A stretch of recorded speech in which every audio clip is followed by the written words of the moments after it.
¿Quieres conocer qué es lo que se necesita para ser todo un experto en CSS? Quédate este video porque lo vamos a averiguar. La lista que te voy a presentar a continuación son algunos de los temas más importantes que necesitas dominar en CSS. Alguien podría decirte que con saber colocar colores o, por ejemplo, crear capas y que queden bien alineadas, con eso basta. Y la realidad es que CSS va mucho más allá de eso. Desde el tema de funciones, transformaciones, el tema de cómo manipulamos el tiempo, cómo manejamos los frames, o cosas como funciones, variables y cuadrillas son de las cosas más avanzadas que tiene CSS. Entonces vamos a ver una lista de cómo tendrías que ir avanzando o qué es lo que tienes que aprender para poder dominar CSS como todo un experto. Lo primero y lo más básico es aprender selectores. Los selectores son la forma en la que nosotros podemos hacer un match sobre algún elemento HTML.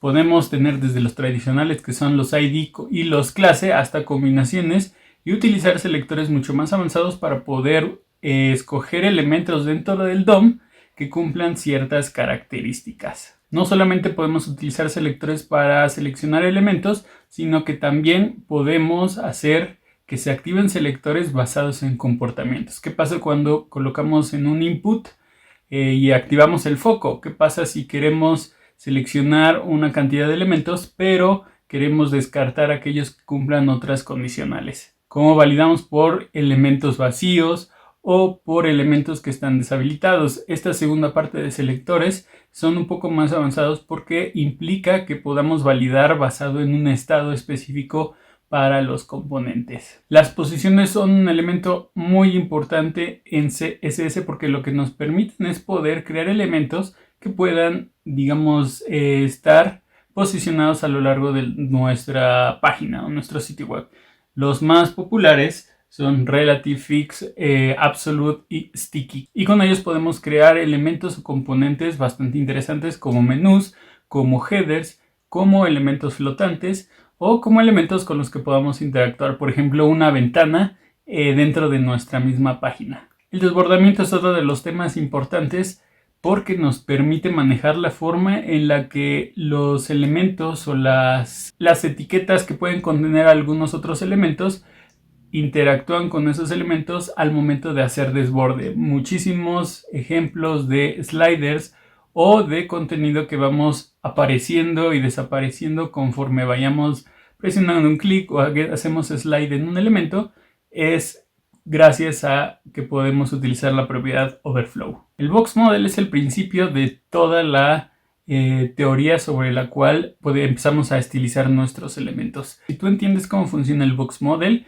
cómo utilizarlo a tu favor y además cómo las propiedades, por ejemplo la de padding, margin, border, funcionan para que tengamos elementos no solamente aplicados, sino también bajo una teoría y bajo una mejor práctica para que las proporciones que tú tengas con tus elementos sean las adecuadas y, digamos, no por agregar una propiedad como un borde empiece a colapsar las medidas o empiecen a estar desproporcionadas. Un punto adicional del box model es conocer las unidades de medida que tenemos en CSS.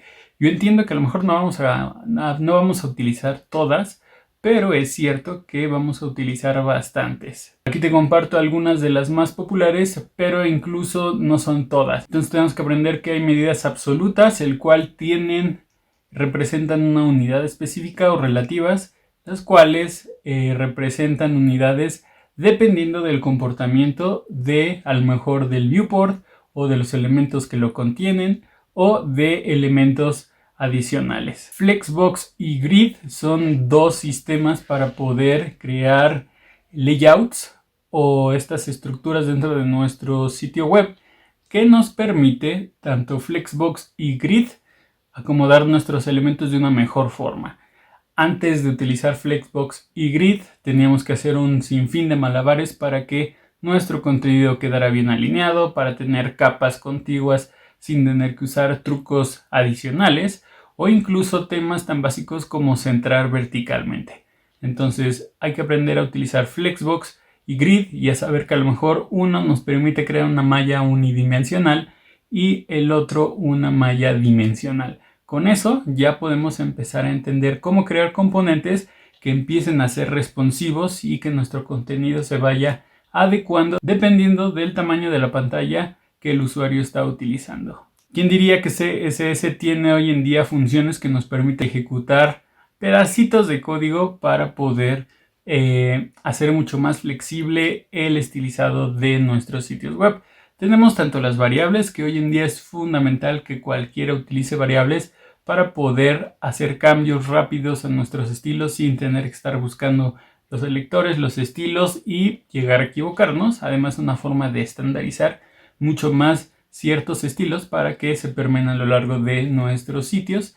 Y las funciones, pues como les digo, nos permiten realizar actividades adicionales, tan básico como el calc para poder hacer operaciones matemáticas y no estar dependiendo de adivinar o poner valores que sean fijos. También hay muchas funciones que nos permiten, por ejemplo, para manipular colores, que es también una de las problemáticas que muchos diseñadores web tienen al entrar al mundo de los colores, especialmente a los degradados, para poder calcular y tener un degradado de acuerdo a las proporciones que estás buscando. Los media queries son una parte indispensable hoy en día para el diseño web, porque nos permiten ir moldeando cómo se va a ir acomodando nuestro sitio o los elementos HTML dependiendo del tamaño de la pantalla. Generalmente no lo hacíamos cuando no era de gran importancia tener un sitio web para móviles o dispositivos móviles, pero hoy en día tener media queries basados en un principio de mobile first,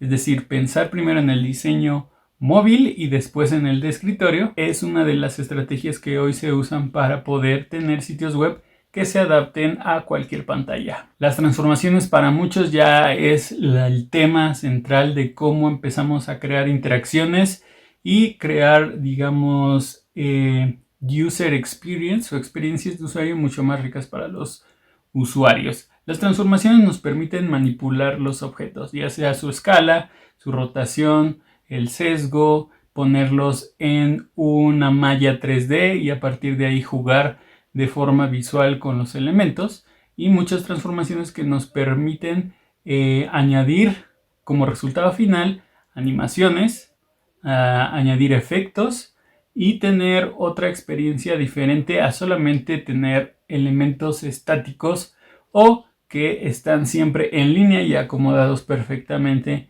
en un sitio web.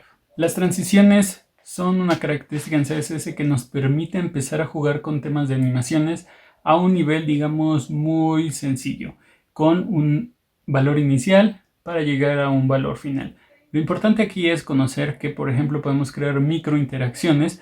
Por ejemplo, cuando un botón lo apachurramos o tenemos el cursor encima de él, tener ese cambio de color o añadir algún efecto sencillo que nos permita tener otro tipo de señales visuales para que el usuario entienda qué es lo que está haciendo. El tema de la transición también implica conocer un poco las funciones de tiempo que podemos utilizar para darle a las transiciones un efecto diferente y que no todo se vea siempre lineal. Entonces las transiciones nos ayudan en un principio a empezar a jugar con el tema de animación. Pero si queremos tener full control en todo el tema de cómo animamos a algunos elementos dentro de nuestro sitio web, también tenemos las animaciones como tal, y en esta vez nos permite manejar todos los fotogramas que nosotros consideremos necesarios para crear una animación fluida o una animación compleja o una animación que involucre muchos elementos.